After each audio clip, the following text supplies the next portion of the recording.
Para fazer o furo, eu posso usar o assistente de defuração, por exemplo. Então, aqui em recurso, assistente de defuração, ou poderia usar um corte extrudado. Eu vou usar um assistente de furação, ele é um tamanho 8, então eu vou tirar aqui e vou colocar o diâmetro do furo de 8. Né? Acredito que aqui todo mundo conheça o assistente de defuração. Quem não conhece, ele é um recurso aqui dentro do SolidWorks padronizado, ele tem vários tipos de furo, né, como esses aqui que vocês estão vendo. Ele tem um padrão de normas, então você consegue escolher qual norma você está utilizando para você trabalhar o seu furo e os tipos, né? Broca de rosquear, folga de parafuso, furos guia, tamanho de brocas. E esse tipo ele vai variando conforme o tipo de furo e conforme a norma que você está trabalhando. Uma vez que você selecionou então o tipo, o padrão e o tipo de furo, o próximo passo é você escolher o tamanho desse furo, o tamanho da broca que você está fazendo o furo ali, ok? E aí a condição final, eu quero cego, eu quero passante, né? Enfim. Então aqui, uma vez que eu selecionei o tamanho e todos os parâmetros, eu posso agora clicar em posicionar, clico nessa face e aqui, por exemplo, eu vou clicar 1, 2, 3, 4. Esse ponto com esse ponto, eles são orientados na vertical. Eu seguro CTRL, seleciono os dois pontos e eu vou marcar vertical. O mesmo acontece com esse e esse aqui na vertical. E o mesmo acontece com esse ponto aqui e esse ponto aqui na horizontal. Esse ponto aqui também com esse ponto na horizontal. E aí você pode definir apenas essas relações. A única coisa que vai faltar é eu definir o afastamento, é 70 por 70. Então, inclusive, né, o que eu poderia fazer aqui? Retângulo de centro. Eu poderia já ter criado uma linha de centro aqui. Deixa eu ver aqui uma coisa. Ó, eu tenho aqui um retângulo de centro. Eu poderia, por exemplo, colocar ele para a construção e nada impede de você já determinar o 70-70 por aqui, antes, né, de fazer o que eu fiz, para você já ter os pontos para colocar certinho ali nos pontos. Então, isso é só uma outra forma de você trabalhar. Mas não tem problema, o que eu posso fazer é arrastar ele para o ponto aqui. Ele, às vezes, né, por ter um ponto ali, ele vai reconhecer que esse ponto aqui, ele vai fazer parte do sistema. Por quê? O assistente de defuração, vamos supor, eu saí da ferramenta. Se eu criar um ponto aqui, olha lá, ele reconhece, né, a ferramenta de assistente de defuração.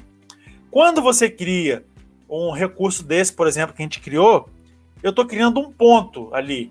E ele vai reconhecer esse ponto, né, que a gente acabou de criar, ok?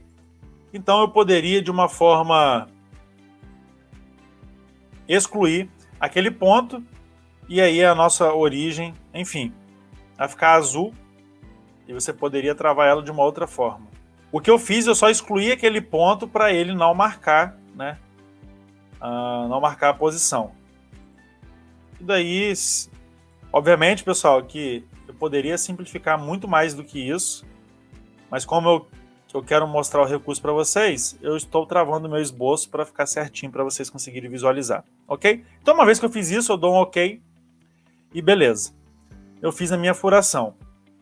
Agora, eu vou usar o meu plano de simetria para trabalhar, né, o espelhar. Eu quero espelhar os corpos. Então, ó, eu venho aqui no plano frontal e olha agora a vantagem de você criar o seu modelo no eixo de simetria. É diferente de eu começar o meu modelo aqui, né? Então, se eu começo o modelo aqui, eu teria que criar um plano na parte central e isso acaba perdendo tempo. Então, ó, eu clico aqui no frontal,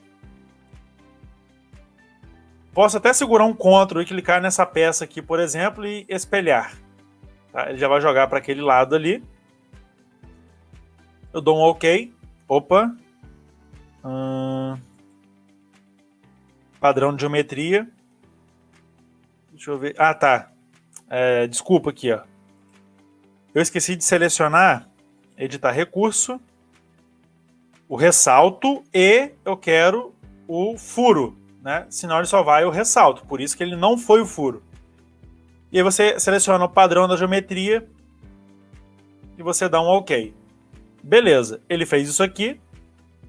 E agora eu preciso espelhar para o outro lado. Então, ó, eu venho aqui em espelhar novamente. O que eu quero espelhar é em relação agora ao plano direito, ok? E essa peça aqui. Só que aqui tem uma grande sacada com o furo, né? Tem grandes chances dele dar errado utilizando o recurso. Quer ver só? Ele deu errado. Por quê? Porque às vezes, né? Deixa eu ver aqui uma coisa. Deixa eu tirar o padrão de geometria. Porque às vezes o SolidWorks ele encontra uma dificuldade de usar espelhando recurso, né? E aí uma coisa que eu recomendo para vocês é com o corpo, ok? Então eu vou espelhar esse corpo e eu vou espelhar esse corpo aqui, que é o espelhar 2 e o furo, né? Deixa eu ver aqui se você selecionou, ok. Aí sim ele vai espelhar tanto esse lado quanto esse lado. Geralmente você vai se deparar, quando você tem uma peça muito complexa, ele geralmente dá esse erro, não erro por conta de não saber usar a ferramenta, mas sim por dificuldades de cálculos matemáticos. E às vezes, aqui no componente estrutural, também ele causa esse erro, mas aí é só você selecionar o corpo e ele funciona, beleza?